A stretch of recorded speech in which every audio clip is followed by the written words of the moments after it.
Hi guys, Dr. YouTube Tucker here. Check it out, guys. The government's trying to get this by us again.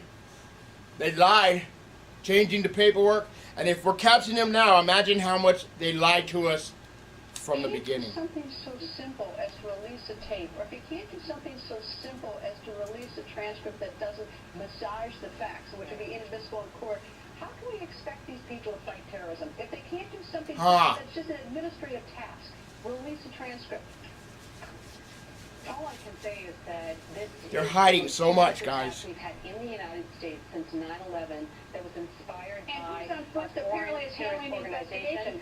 And that chick will let her talk. We have a move to make data available to the public so they can decide.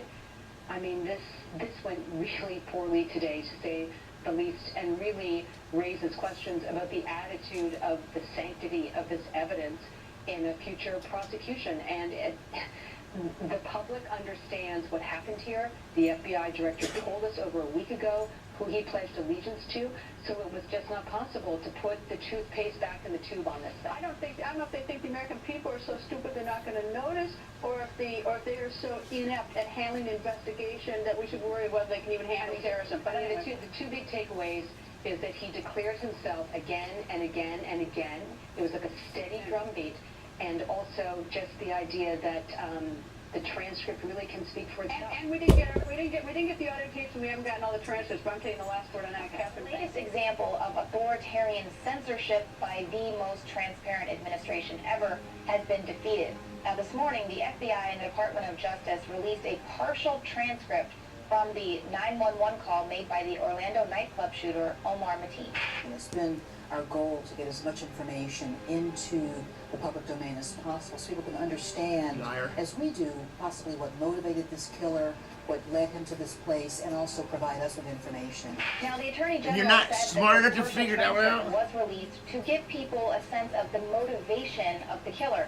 But how are people supposed to know his motivation if you scrub all references to Islam and ISIS?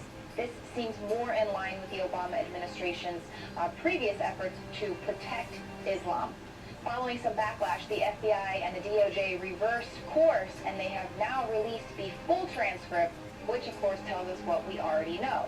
So what do you think? Was this a wise move by the Department of Justice to let any future jihadists know that they're not going to be receiving any accolades for committing atrocity? Or is this another Orwellian rewrite of history by the Ministry of Truth? The DOJ replaced Allah with God in the edited Orlando transcript.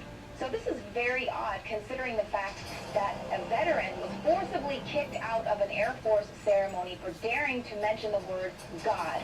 School children are no longer allowed to recite one nation under God, yet it's okay to edit God into the equation in order to suggest that a terrorist uttered these words when he did no such thing. He said Allah Akbar, not praise God. So obviously, by erasing ties to Islamic extremism here, anyone in the future looking back on this atrocity can recall that this was more about the nation's gun problem, or about a young man who was dealing with some of his sexual identity issues, or perhaps even the evils of Christianity, but not Islamic terrorism. Even the New York Times came out last week making excuses for radical Islamists by saying, "Hold up, Christians. The Bible calls for the execution of gays too." It doesn't. But why is there such a push to demonize Christianity when the only countries currently executing gays, that state-sponsored execution or just throwing them off of roofs, are nations under Islamic rule? And also considering the fact that ISIS has just released another video threatening an attack in Times Square, as well as U.S. bases around the world, I don't think the administration can continue to pretend that not uttering the words radical Islamic terrorism will somehow magically make it disappear. Small U.S. cities with access to affordable housing and manufacturing jobs are quietly receiving the bulk of Obama's invading Islamic Jihad army, stretching unsuspecting local city budgets to the breaking point. Bold statement yesterday on the Alex Jones Show. Retired DHS officer and whistleblower Philip Haney explained why radical Islamic terrorists are falling through the cracks despite unprecedented government data gathering. When you encounter people coming back from flights from overseas, or when they're preparing to depart, to go outbound, we call it, to go overseas. We have the authority within the border, a greater amount of authority than the CIA and the FBI combined to gather this kind of basic intelligence information.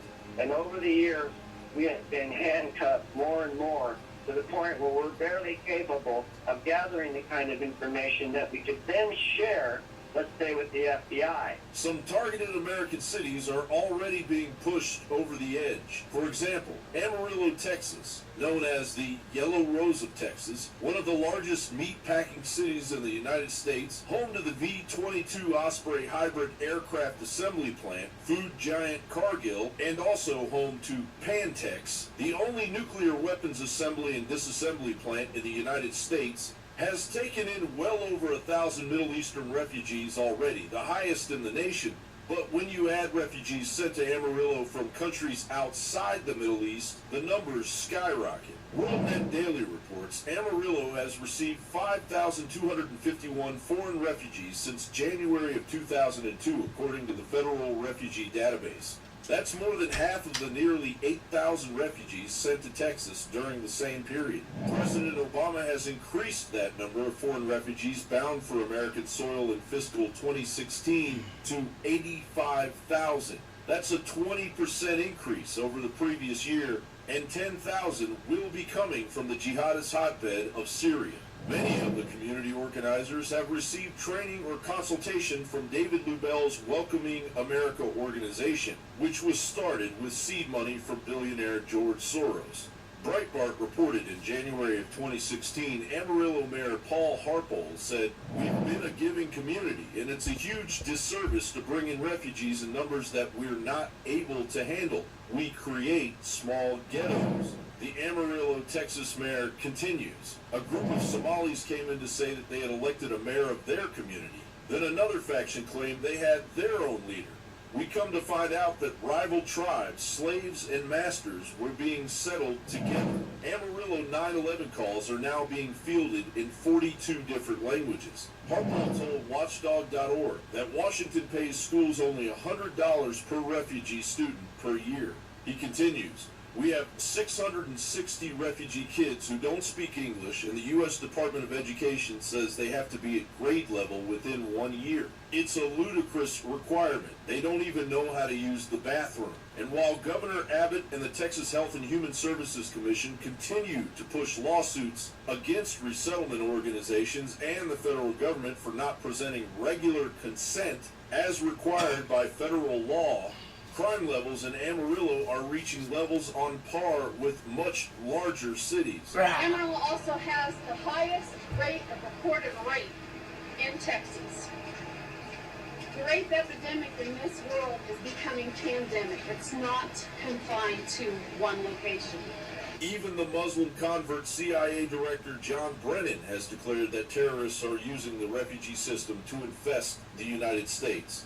Meanwhile, Amarillo immigrant Mohammed Maghadam, who came to Amarillo 8 years ago, recently held his manager and another person hostage at gunpoint because he was passed over for a promotion for his job at Walmart.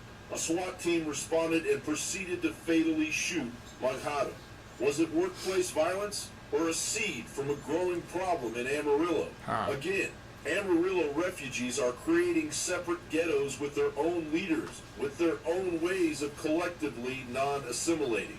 Refugees immediately qualify for full welfare benefits, green card status within a year, and receive full citizenship, including voting rights, within 5 years.